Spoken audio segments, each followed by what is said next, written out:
திமுக அரசை வீட்டுக்கு அனுப்புகிற வரை அவர் கால் சட்டை மீன் காலனி போடாமல் இருந்தாலும் சரி, அல்லது அவர் வேட்டி கட்டாமல் பேண்ட் போட்டிருந்தாலும் சரி, பேண்ட்டு போடாமல் வேட்டி கட்டி நடந்தாலும் சரி, அது காலனி போடாமல் நடந்தால் திமுக வீழ்த்திட முடியுமா?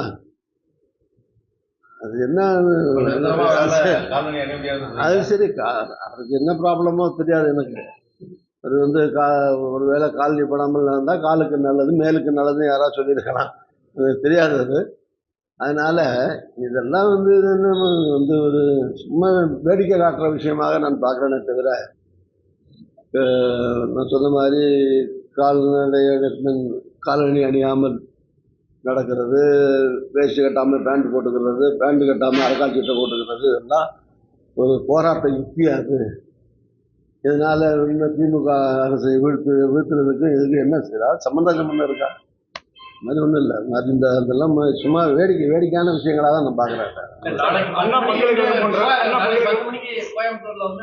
தன்னைத்தானே திமுக அரசை வீழ்த்தவரை தன்னைத்தானே நான் காட்டையால அடித்துக்கொண்டு போராட்டத்தை அறிவிச்சிருக்காரு. ஐயோ, செத்துக்கிட்டு போயிட போறாருங்கப்பா. ஒரு மனுஷன் எவ்வளவு ஷார்ட் அடி தாங்க முடியும்? அவர் அப்படி சொல்றது தெரியல எனக்கு.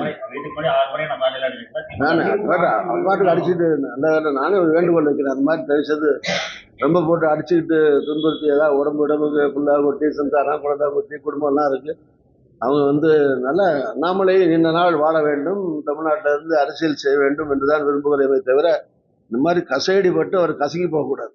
அதனால அவர் அந்த மாதிரி கசையடி வாங்காமல் அவர் நல்லபடியா இருக்கட்டும்.